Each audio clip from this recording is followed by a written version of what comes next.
one thing that you often say when we are learning in your classes is that the brain is an end organ.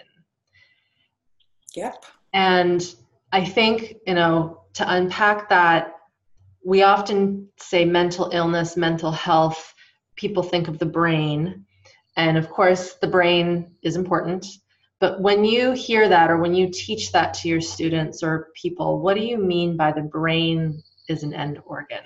Well, that actually comes from my colleague, Tony Richardson, who Okay. we included as part of our thank yous in the book, because he's a psychiatrist. He was on the staff with me at the Somatic Psychology program that I taught in Australia. He lives in Australia.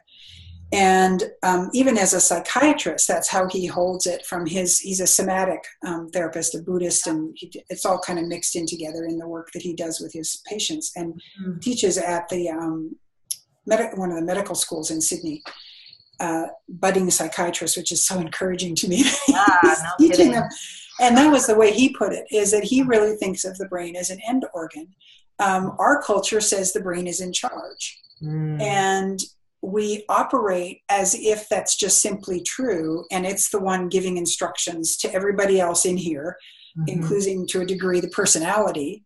And we have a lot of information that says that's not an accurate representation of how it works.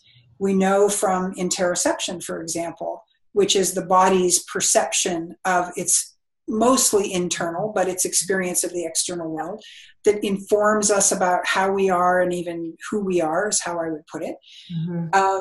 That the biggest, loudest organ in that is our digestive tract. And then the musculoskeletal system. A lot of the other physical systems are the ones that are informing us. And then they're sending a lot of information up to the brain to say, here's how you should understand your internal and external environment. Right. That isn't the brain being in charge. And what we do know with interoception research is we begin to act on it before we've cognitively parsed it out.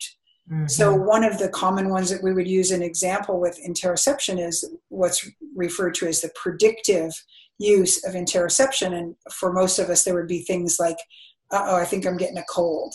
You're starting to get sick. You feel these sensations that say, it's stuffy and itchy and And so we're using our interoceptive information to say what's going to happen in the future.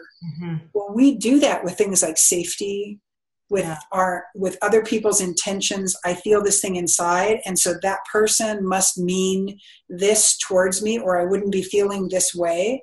So I feel nervous and I feel agitated and I feel not very safe. So I think that person over there is probably unsafe, and I'm just noticing that. And so I'm really good at noticing this person who's unsafe. Well, what if we're mistaken?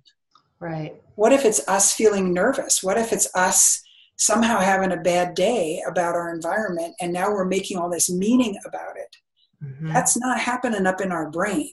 That's not our brain telling us. That's kind of that gut feeling informing us. So there's a lot that happens in the body that goes the other direction, that our brain does get busy making meaning about it.